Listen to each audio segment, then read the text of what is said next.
Oh, would you like to see this? One. What the heck? Oh, don't tell me I messed that up already.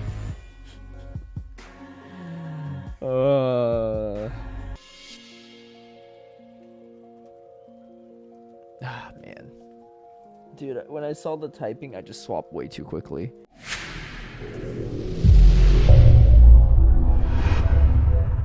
Hey everyone, I hope this season has been treating you well. Unfortunately, I wasn't able to play a lot of this week's GBL because I was in Vancouver for a regional, but if anyone wants to try a team on the last day, this team was really interesting for me because it looks super weak on paper. All three Pokemon lose to electric types, and you pretty much don't have a single Toxapex check besides the mirror matchup, and Toxapex is all over the place. However, the team performed exceedingly well, and I'll explain why in a little bit. The team is made up of Araquanid, Toxapex, and Charizard. I ran initially Shadow Charizard, so you might see some clips of me running that Shadow variant, but overall, I think the non-Shadow is a little bit better, so I end up going with that for most of my battles. Looking at this team, it seems like it would never work in any situation, but essentially, it really relies on overloading your opponent's resources. Because most people build balanced teams, you're able to take advantage of it with your backline matchups. I'll cover more about what I mean by overloading your opponent in a future pro tips video. Before we get into the battles, a big shout out and thank you to all my patrons who've been supporting my content creation.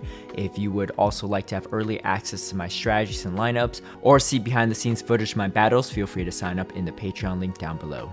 In this first matchup here, we're going to showcase Pachirisu. Honestly, I'm going to showcase all the electric types right off the bat and show you how I have more than probably like a 75% win rate against electric Pokemon, especially in the lead.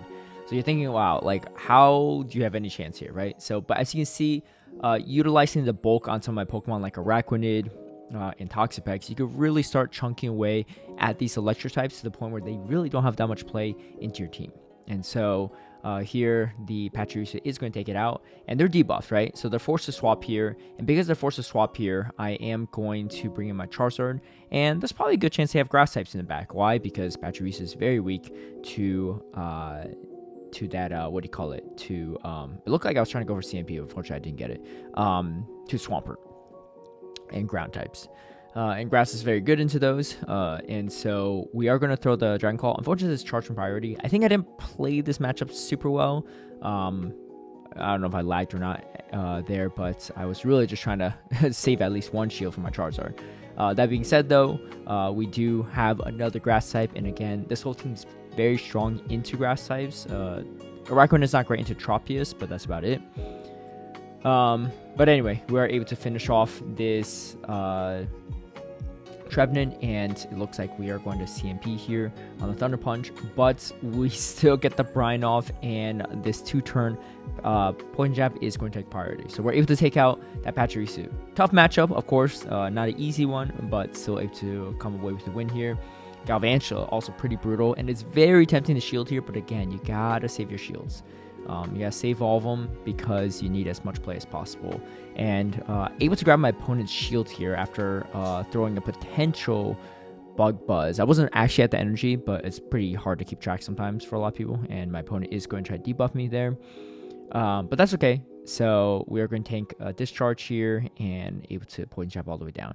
Now, this is not a great matchup here. Typically speaking, you don't see electric types with a Toxapex in the back because they're both pretty weak to Swampert and ground types, but my opponent is bringing both, which makes this matchup particularly hard. If you have an electric type in the lead with a Toxapex in the back, it is not a great time for Charizard, to say the least, and for this team in general, because you don't have any checks for electric. You only have one check for the Toxapex since the mirror matchup. But, however, as expected, they have a semi-balanced line, and that's going to be Tropius in the back here. I probably should just don't Blast Burn there, because it's a safer way to just guarantee their shield. Because if they no shield that Dragon Claw, I could be in trouble. But we are able to Poison Jab down there, and then now we are able to get to the Toxapex and take it out. Again, when you look at these matches, you're thinking there's no way you win, but you just have to trust in the bulk of your team. Never shield anything, right? It doesn't matter how bad it looks in the lead, you don't shield. You don't shield. And as you can see here, I'm not going to shield. No big deal. Going to go straight for this Bug Buzz and see what we can do here.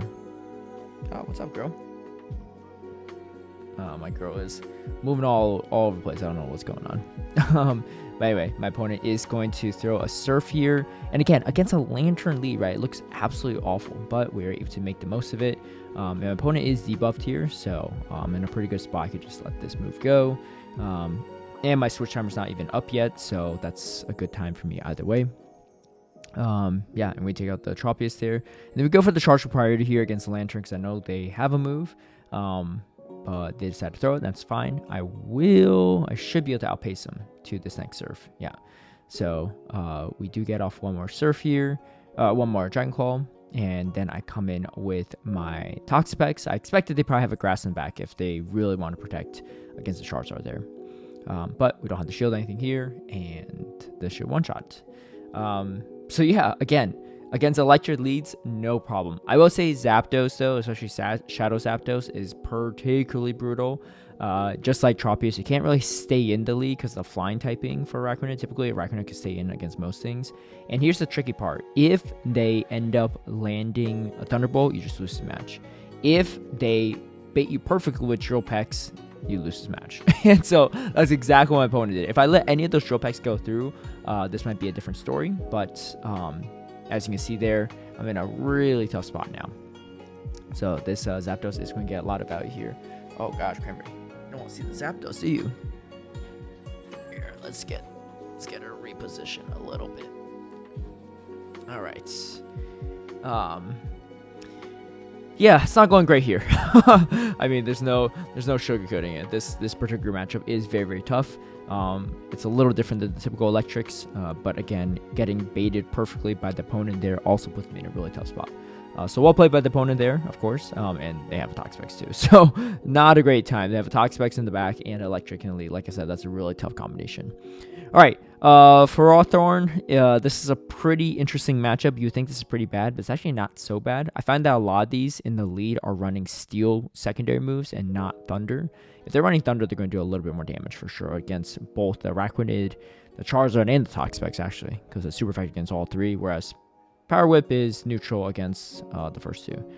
Yeah, I was running into some issues here, so I just disconnected from Wi-Fi. I was actually battling this in the airport when I was waiting for my baggage, my baggage claim, so had to do some funky stuff here. But that being said, no excuses. We are going to finish. Oh my goodness, my cat is kicking the camera here.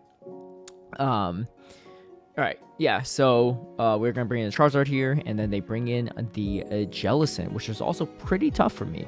But I'm going to catch it on Surf on Toxapex, which is pretty nice. I completely forgot it had Surf. I completely forgot about that update.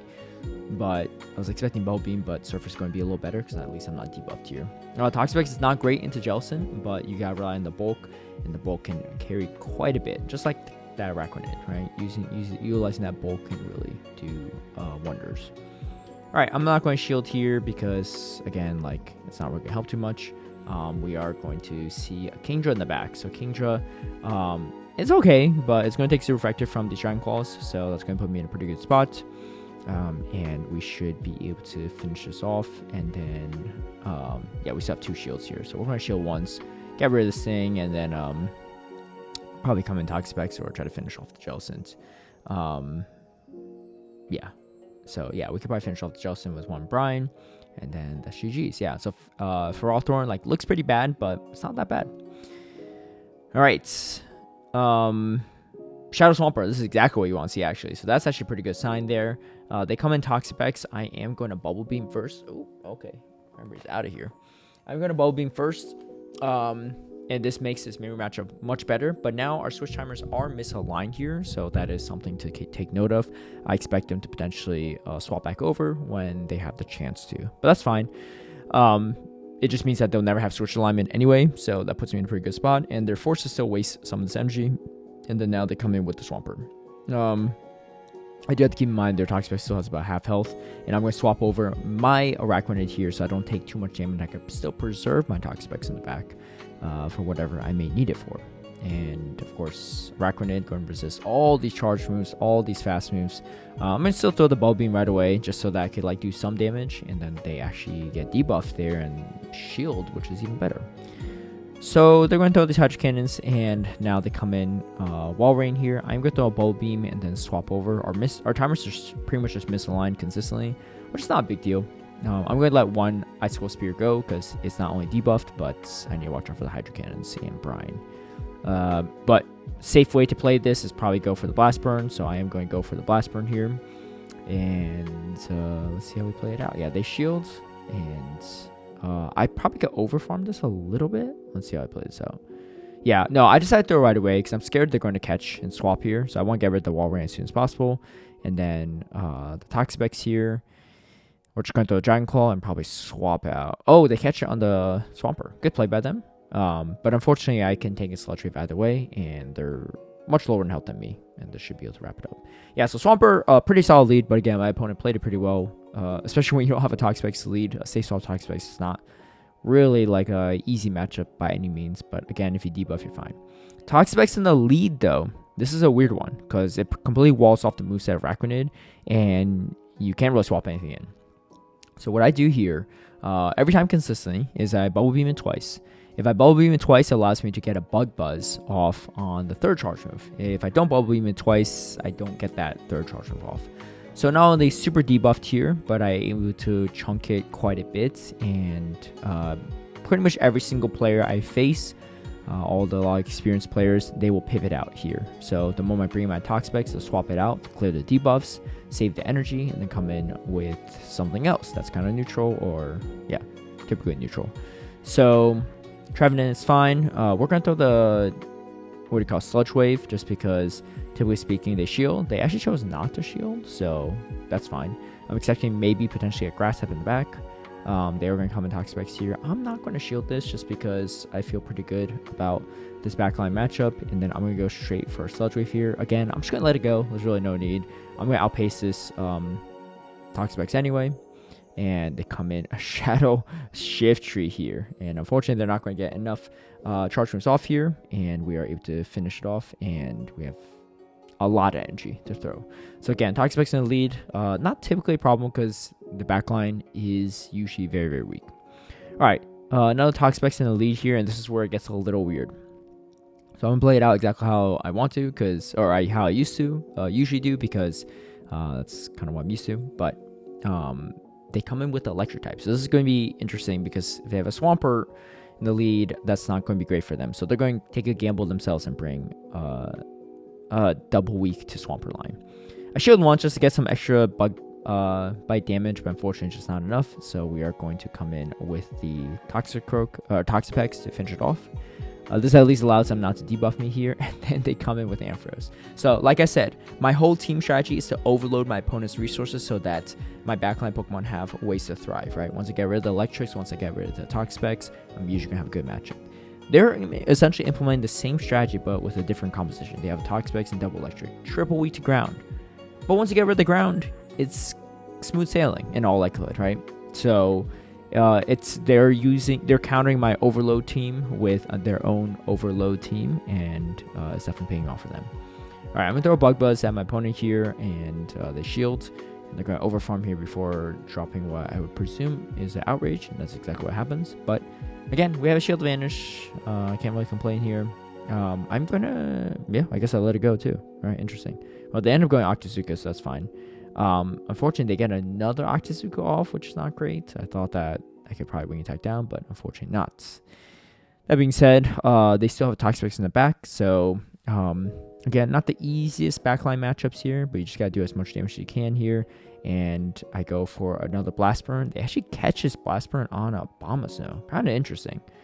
So because of that, we're in an okay spot here. I'm gonna go straight for the Dragon Claw. The damage is gonna be at least neutral, and I'll do some decent chip damage there.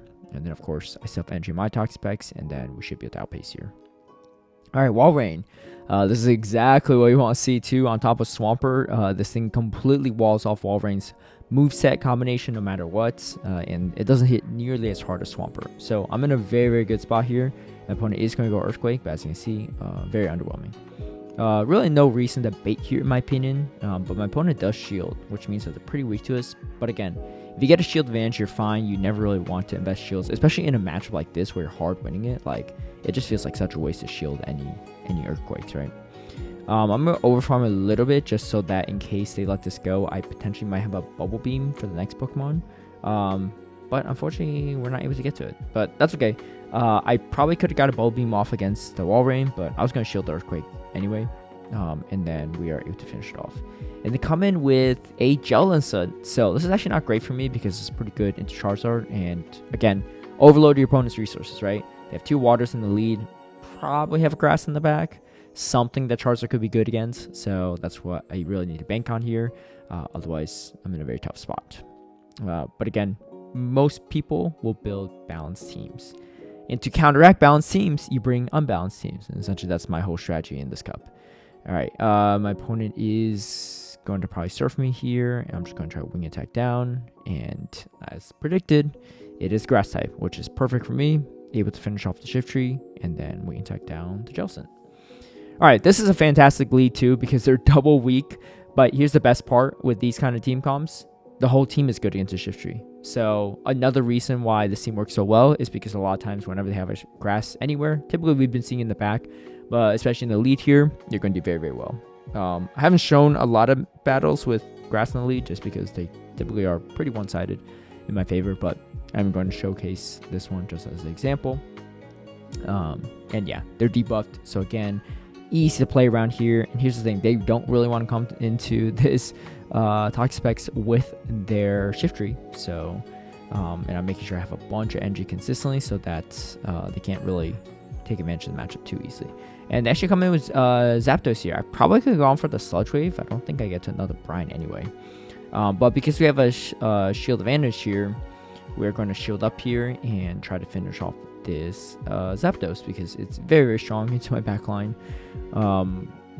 We get to moves at the same time, but they came in with a little bit of energy. Luckily, I have a shield advantage, so that is the benefit at least.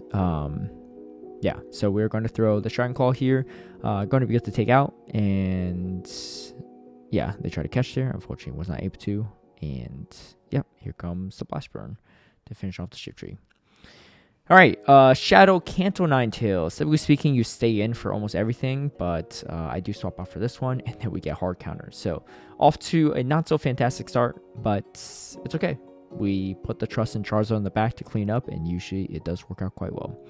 The problem with this matchup is you can't really force a shield here, so I'm just going to do as much chip damage as possible. On top of that, I don't really have any great matchups against Jellicent with my whole team. So yeah, there's that. Charizard's probably doing the most amount of meaningful damage, and that's a fire into a water type. That being said, we are going to come with Rock Grenade again and Farm Up Energy because I don't have Search Advantage now. I'm not going to have it later. And my Raccoon is going to have to do some work into the Ninetales eventually.